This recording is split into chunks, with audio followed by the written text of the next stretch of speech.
morning, and I'd like to thank Red Cloud for allowing us to present today, and very happy to give everybody an update on fission uranium and the PLS project.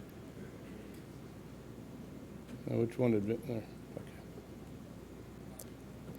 So I think the key point I want to start off with, this is a real message I want you to take away. Fission is on schedule to become one of the world's lowest cost uranium producers by 2029.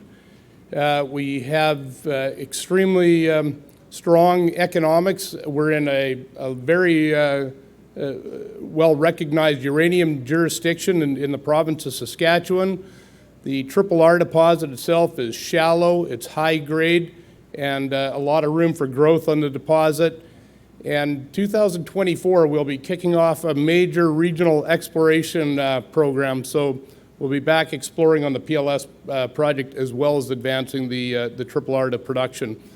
In order to get us to the production stage, we have one of the strongest industry-leading uranium development teams in place, with all key positions already now at full-time hires. A great deal of expertise in the uranium mine development and operations, as well as the community and environment areas. And of course, on the exploration side, an award-winning management, highly successful exploration team. As I said, on target for production in 2029. So a map of the Athabasca Basin in northern Saskatchewan. You can see where the PLS project is located. It's on the southwest side of the basin, in fact, just outside of the Athabasca Basin proper.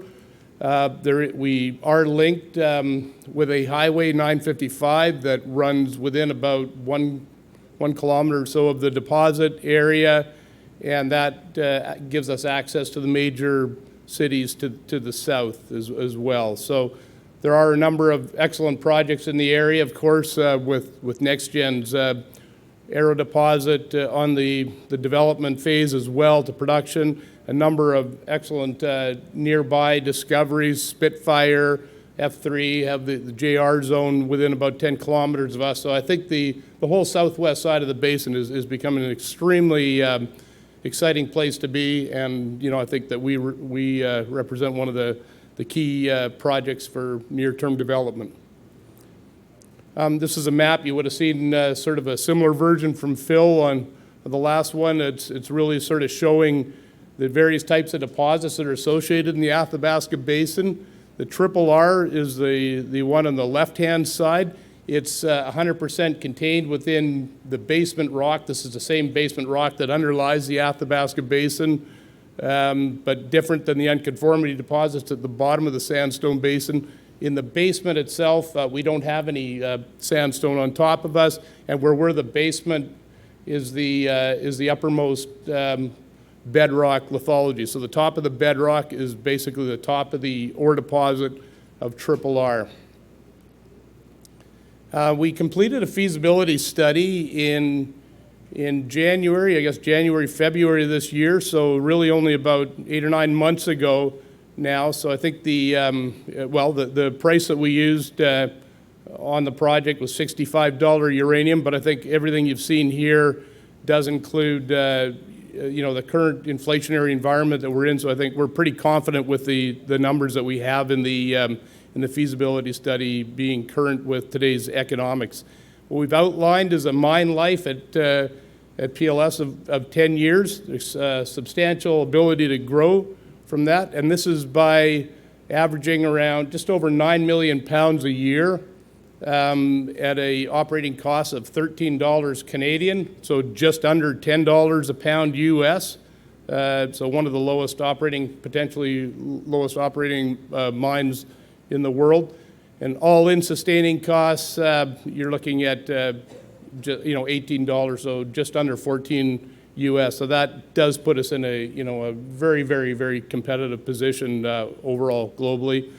You'll see some very healthy economics after tax NPV of about 1.2 billion Canadian, after tax IRR about 27%. So here's a cross-section showing the R, which is comprised of 5 zones. the pearls on a necklace that Phil's talking about. This is the style of mineralization at Triple R. So there's 5 zones, but the middle 3 are presently in the mine plan. We'll be accessing the ore by underground methods. In fact, it'll be a decline down to the ore body, but all the mining will be strictly underground mining, and on average, mine rates about 1,000 tons a day. So a very small tonnage operation, and yet still producing 9 million pounds a year. Plenty of room for growth. There's still two zones on the Triple R deposit that are not yet in the mine plan, as they require additional infill drilling to be able to convert the inferred resources up to a higher category that we can then wrap mine economics around. So we will be doing some more drilling on the 1515 West zone this coming year, 2024, and that should be able to convert that part of the zone and add additional flexibility in our mine plan going forward. We'll leave the 1620 for some other point in the future, plus additional drilling at depth. That'll probably happen over the course of the next few years as well. This animation, I don't know what kickstarts it off, this will sort of show the project area, the mine development over the next, over the life of mine. So here's the PLS project, about 31,000 hectares of land, a large land package. You'll see Highway 955 that runs up through the middle of the mineral claims. The 5 zones that make up the Triple R, and you can see all the white lines represent the drill hole delineation, so well over 700 holes that have outlined the Triple R.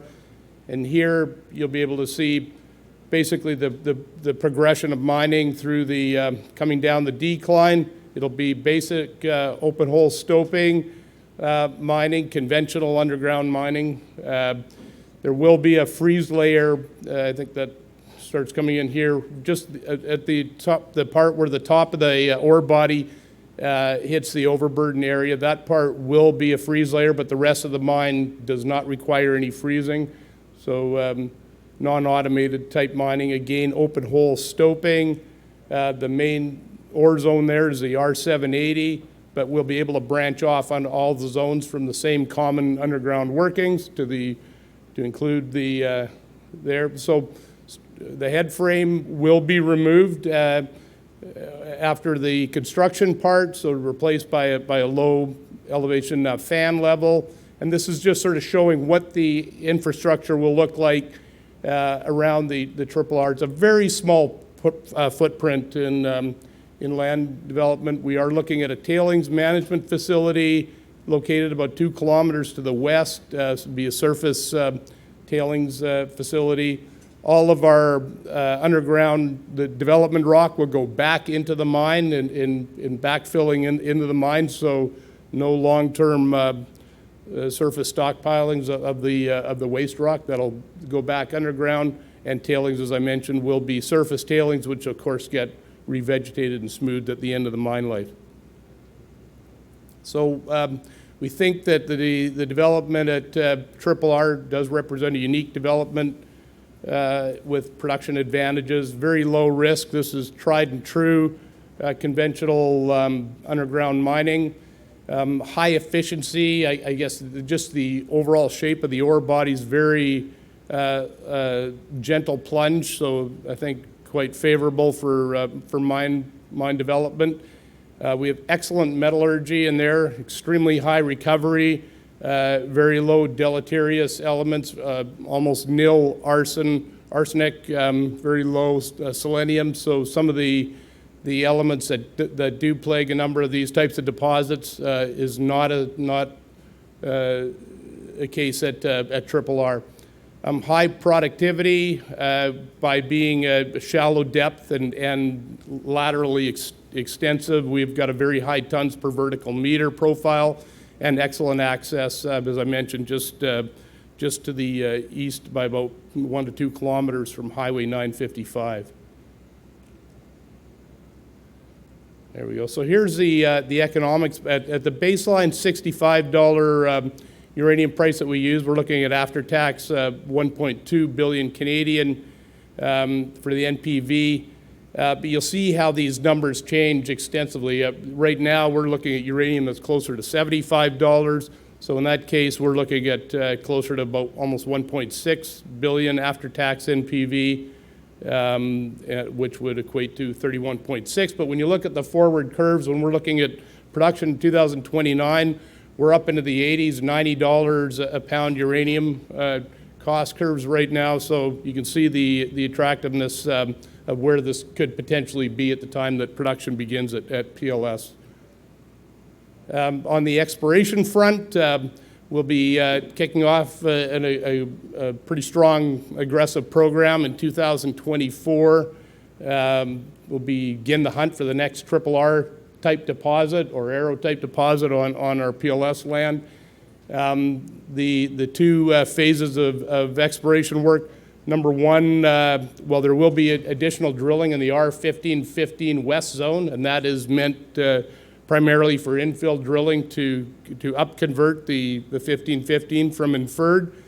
But what we're extremely excited about is beginning a regional exploration target, and I think this next slide will sort of demonstrate what we're up to starting off in January 2024. So you can see here the white blob, that represents the RRR deposit.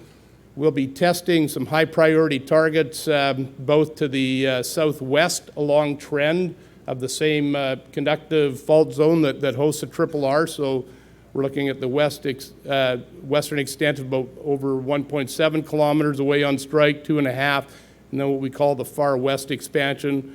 And I think, and likewise, we'll be drilling to the east, the northeast along that same strike.